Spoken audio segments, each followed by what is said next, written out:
Hello friends, అందరికీ good morning.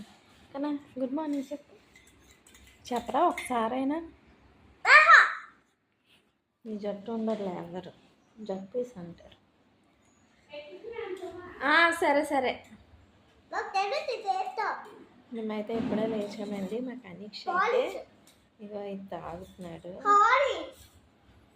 ఇది ఏంటంటే చూర్ణం అనమాట, ఇమ్యూనిటీ బూస్టర్ అంట. అంటే నాకు ఒకరు చెప్పారు పిల్లలకు పడితే మంచిదని, అదైతే పడుతున్నాను. లేహ్యంలాగా ఉంటుంది, ఇది చూపిస్తా చూడండి. ఇదిగోండి ఫ్రెండ్స్, ఇదనమాట. KG 250 rupees. ఇది మార్నింగ్ ఈవినింగ్ ఒక స్పూన్ తింటే మంచిది. అదే వాడికి వాటర్లో కలుపుకొని తాగుతున్నాడు అనమాట. ఇచ్చి ఒక 10 మినిట్స్ అయినా ఇంకా తాగుతున్నాడు. ఓకే ఫ్రెండ్స్, మీరేం చేస్తున్నారు? ఈరోజు శ్రీరామనవమి కదా, పూజ అది చేసుకోవాలి కదా. ఓకే, మళ్ళీ నెక్స్ట్ వీడియోలో కలుద్దాం. Bye bye.